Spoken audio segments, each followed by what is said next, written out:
बिस्मिल्लाहिर्रहमानिर्रहीम। अस्सलाम वालेकुम टू ऑल डियर स्टूडेंट्स। मैं आपका tutor Raza Latif from government post graduate college Samundri Faisalabad.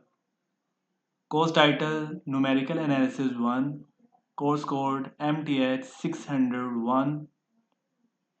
MCQs के हवाले से पार्ट नंबर 5 हमारा आगाज़ होने जा रहा है। इस लेक्चर में मैं आप सभी स्टूडेंट्स को MCQs कंप्लीट वाइंड अप कर दूंगा इंशाल्लाह। यानी ये हमारे रिमेनिंग MCQs रह गए हैं आज के लेक्चर में। तो इससे पहले हमने टोटल MCQs के टोटल 4 पार्ट्स रीड आउट किए हैं, पार्ट 1 से पार्ट 4 तक। ये हमारा पार्ट नंबर 5 यानी कि न्यूमेरिकल एनालिसिस 1 के हवाले से लास्ट यानी कि लेक्चर रह गया है। MCQs यहाँ पर हमारे आज क्लोज हो जाएंगे और इनमें से इंशाल्लाह उम्मीद है कि आपके एग्ज़ाम में काफ़ी हद तक अटेम्प्ट हो जाएंगे। तो इनको सभी स्टूडेंट्स ने अच्छे से रीड आउट करके जाना है ताकि आप सभी स्टूडेंट्स के कॉन्सेप्ट्स अच्छे से सभी को क्लियर हो सकें। और क्वेश्चंस मेरी प्लेलिस्ट में पड़े हुए हैं टॉपिक्स के हवाले से, आप उनको भी अच्छे से रीड आउट कर लीजिएगा, ठीक है। न्यूमेरिकल एनालिसिस 1 की प्रीवियस मैं ऊपर डिस्क्रिप्शन में मेंशन भी कर दूंगा, आप उसे फॉलो भी कर सकते हैं। उसमें सभी टॉपिक्स अवेल्ड हैं। कोई कन्फ्यूजन हो किसी बच्चे को तो क्वेश्चन कीजिएगा, इंशाल्लाह आपको प्रॉपरली गाइडलाइन दी जाएगी। प्रीवियस लेक्चर नंबर 4 जो पार्ट नंबर 4 था, यानी कि हमारे पास MCQs के बारे से ये 70 की स्टेटमेंट में थोड़ा सा करेक्शन करवाने लगा हूँ आपको। प्रीवियस लेक्चर में मैंने आपको ये 70 की ऑप्शन बी करेक्ट करवाया था, वो आपने नहीं करना। सॉरी, डी ऑप्शन मैंने करेक्ट करवाया था, यानी कि गॉस सीडल मेथड, ये आपने नहीं करना, ये रॉन्ग है। ये बाय मिस्टेक मुझसे बोला गया, मैंने ज़रा गौर नहीं किया इस बात को। इसका बी ऑप्शन करेक्ट है। मैं दोबारा से ये 70 की स्टेटमेंट पढ़ देता हूँ। Gauss Jordan method is similar to dash method, यानी गॉस जॉर्डन मेथड की जो सिमिलैरिटीज़ हैं, जो इसकी खसूसियात मिलती जुलती हैं, वो किस मेथड से मिलती हैं, उस मेथड का नेम बताएं। तो उस मेथड का नेम आ जाता है गॉस एलिमिनेशन मेथड। इस मेथड का दूसरा नेम एचलन फॉर्म भी होता है, और गॉस जॉर्डन मेथड को हम लोग रिड्यूस एचलन फॉर्म भी पढ़ते हैं, ठीक है। जो स्टूडेंट्स मेरे चैनल में न्यू हैं, चैनल को लाइक कमेंट सब्सक्राइब करते जाएं और बेल आइकन को लाजमन सभी प्रेस कर दें ताकि हर आने वाला अपडेटिंग लेक्चर आप तक बआसानी पहुंच सके। नेक्स्ट MCQ नंबर 71 की स्टेटमेंट आ जाती है, by Gauss elimination method by the value of x and y for the equation.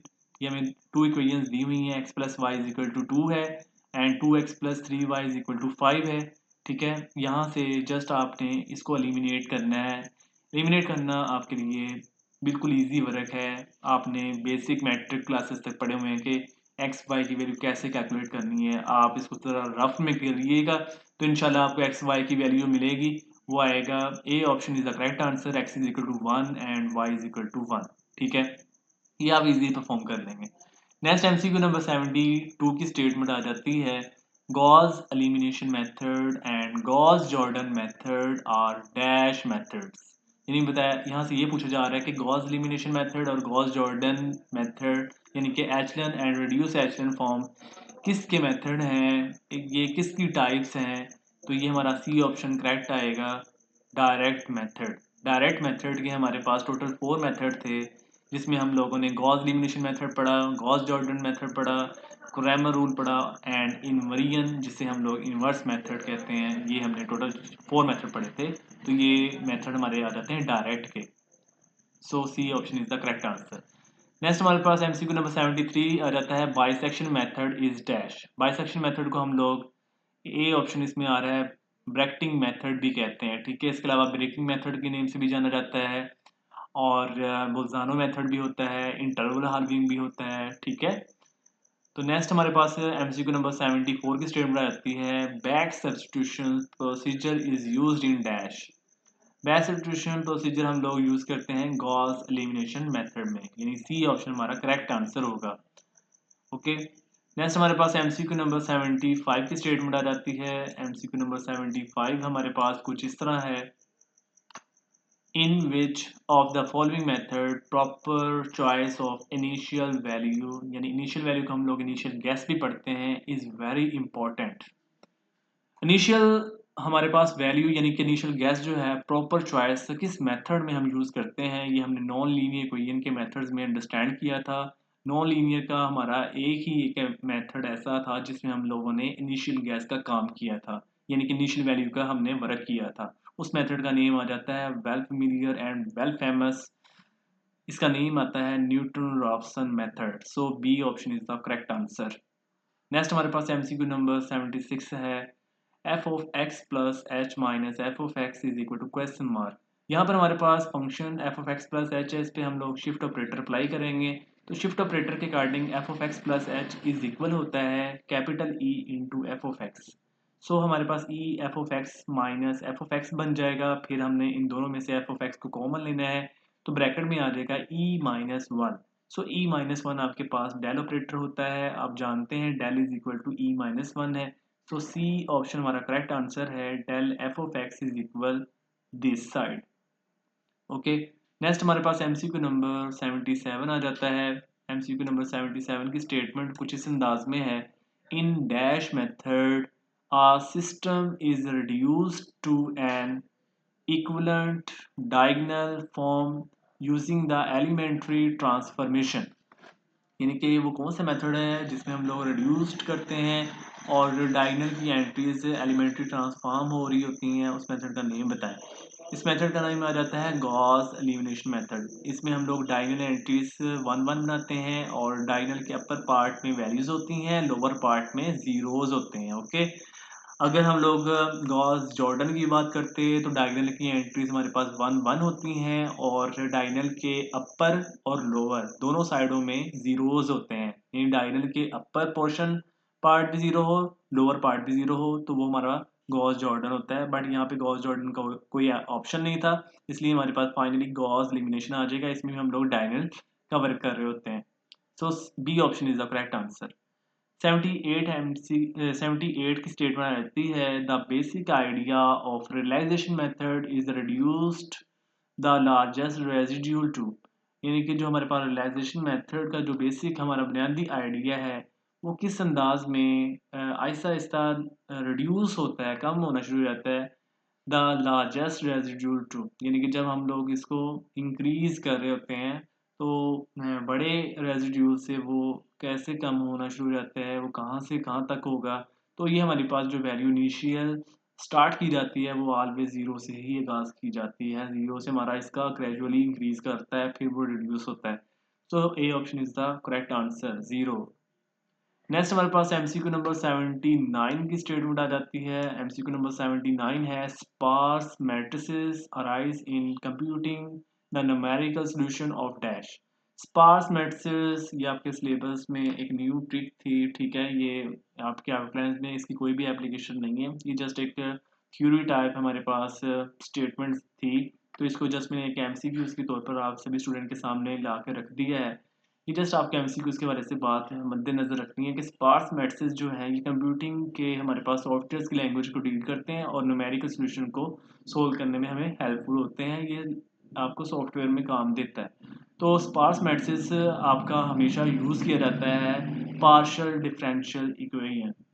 C option is the correct answer. Partial differential equation को हम लोग पीडीज भी के पढ़ते हैं। ओके, पीडीज आपकी पार्शियल डिफरेंशियल इक्वेशन के हवाले से होती है, ये 7th सेमेस्टर में आपका कंपलसरी सब्जेक्ट भी है, ठीक है। नेक्स्ट हमारे पास एमसीक्यू नंबर 80 आ जाता है, what is the correct transformation of the equation ln x plus 1/x square is equal to 5 to form x is equal to g of x question mark. यहाँ से आपको ये पूछा जा रहा है कि इस फंक्शन को इस अंदाज में सोल्व करें कि यहाँ से आप ln को रिमूव करके इसको e में कन्वर्ट करके x की वैल्यू राइट कर सकें। तो यहाँ से हम लोग x फाइंड करना हो तो क्या कर सकते हैं, आप एक काम करें, 1/x स्क्वायर को दूसरी साइड पे ले जाएं तो ये हो जाएगा 5 माइनस 1/x स्क्वायर, ठीक है। उसके बाद x के साथ ln मल्टीप्लाई हो रहा है, दूसरी तरफ जाएगा तो ये e हो जाएगा, या ऐसे कर लें taking e on both side, so ln e cancel to each other, so x is equal e raise to power 5 minus 1/x square हो जाएगा। अगर हम गौर करें तो ये हमारे पास सी ऑप्शन करेक्ट बन रहा है, x is equal e raise to power 5 minus 1/x square. आप इसको ज़रा रफ सोल्व कीजिएगा, आपको आसानी से ये नज़र आ जाएगा कि ये MCQs बन जाएगा। ओके, नेक्स्ट हमारे पास MCQ नंबर 81 की स्टेटमेंट आ जाती है, the order of convergence of regular falsi method is. Regular falsi method आ जाए या सीकेंड मेथड आ जाए, इन दोनों का ऑर्डर ऑफ कन्वर्जेंस ऑलवेज 1.6180 होता है। सो सी ऑप्शन हमारा करेक्ट आंसर होगा। नेक्स्ट हमारे पास MCQ नंबर 82 की स्टेटमेंट आ जाती है। MCQ नंबर 82 है कुछ इस अंदाज में, इन रेगुलर फाजी मेथड, जिसको हम लोग फाजी पोजीशन मेथड भी पढ़ते हैं, the first approximation is given by. तो रेगुलर फाजी मेथड का हमने जस्ट फॉर्मूला यहाँ पर राइट करना है, रेगुलर फाजी आ जाए या सीकेंड मेथड आ जाए, इन दोनों का फॉर्मूला एक ही है। ओके, तो फर्स्ट अप्रोक्सीमेशन के लिए हमारे पास फॉर्मूला बन जाएगा x1 is equal A F of B minus B F of A whole divided by F of B minus F of A. तो this is the formula of regular falsi method as first approximation, यानी कि x के substitute में 1 आ रहा है। सो ये हमारे पास first approximation की बात कर रहे हैं, ए option is the correct answer. Next हमारे पास MCQ नंबर 83 आ जाता है, the formula x subscript n+1 is equal xn minus f of xn divide by f first derivative xn is called dash.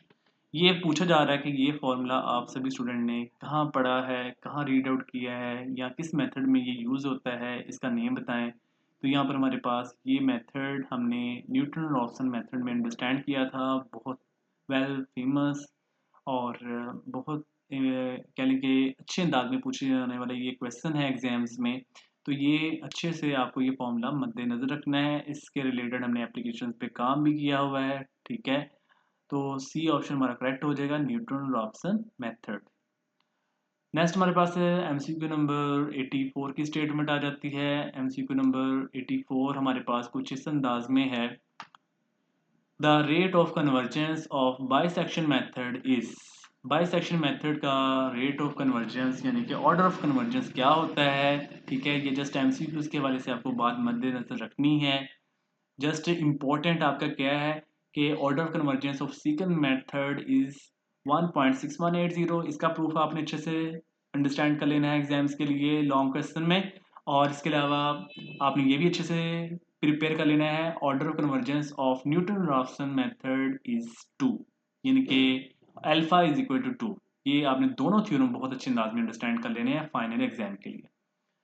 और रेट ऑफ कन्वर्जेंस हमारे पास bisection method का क्या होता है, 1, यानी 1.001 ही होता है, यानी बी ऑप्शन हमारा करेक्ट आंसर है। ये आपको बात अच्छे से जहन नशीन कर लेनी है कि बाइसेक्शन मेथड का ऑर्डर कन्वर्जेंस क्या है, 1। तो सीकेंड मेथड और रेगुलर फाजी मेथड का ऑर्डर कन्वर्जेंस होता है 1.6180 और न्यूटन रॉप्सन का ऑर्डर कन्वर्जेंस क्या होता है, 2, ओनली 2। ओके, नेक्स्ट हमारे पास है MCQ नंबर 85 की स्टेटमेंट आ जाती है। 85 की स्टेटमेंट कुछ इस अंदाज में है, इफ़ अ मैट्रिक्स ए कोई भी मैट्रिक्स आ जाए, वैसे यहाँ पर ए आ रहा है, आपके पास कोई भी मैट्रिक्स हो, हमने फिर उस लिहाज से बात करनी है। If a matrix A is diagonally dominant, कहता है कि अगर एक मैट्रिक्स आपके पास डायगोनली डोमिनेंट होता है, then it should be dash, then वो क्या होना चाहिए। तो ये बात हमारे इल्म में पहले से ये बात आइडिया है, क्योंकि हमने इस पे एप्लीकेशंस पे काम भी किया हुआ है कि अगर कोई भी मैट्रिक्स आपके पास डायगोनली डोमिनेंट होता है तो वो ऑलवेज कन्वर्ज करेगा, यानी कि हमारे पास C option is the correct answer, converges. तो यहाँ तक हमारा कंप्लीट MCQs का जो टारगेट था, पैनल बनाया था, वो हमने अल्हम्दुलिल्लाह कंप्लीट कर लिया है। तो इन MCQs को आपने एग्ज़ाम्स के हवाले से, चाहे कोई मिड एग्ज़ाम हो, चाहे कोई फाइनल एग्ज़ाम हो, तो आपने इन MCQs को बहुत अच्छे अंदाज में अंडरस्टैंड कर लेना है। इंशाल्लाह आप सभी स्टूडेंट के लिए ये बहुत हेल्पफुल और मददगार साबित होंगे। तो जो स्टूडेंट्स मेरे चैनल में न्यू हैं या ओल्ड हैं, चैनल्स को लाइक कमेंट सब्सक्राइब लाजमन करते रहें, और कोई कन्फ्यूजन हो कमेंट्स ज़रूर करें, ताकि इंशाल्लाह हम आपके प्रॉब्लम्स का सलूशन फाइंड आउट कर सकते हैं। ओके, तो ख्याल रखिएगा आर डी स्टूडेंट्स, दुआ में मुझे याद रखिएगा। अल्लाह हाफिज़ एंड स्टे ब्लेस्ड।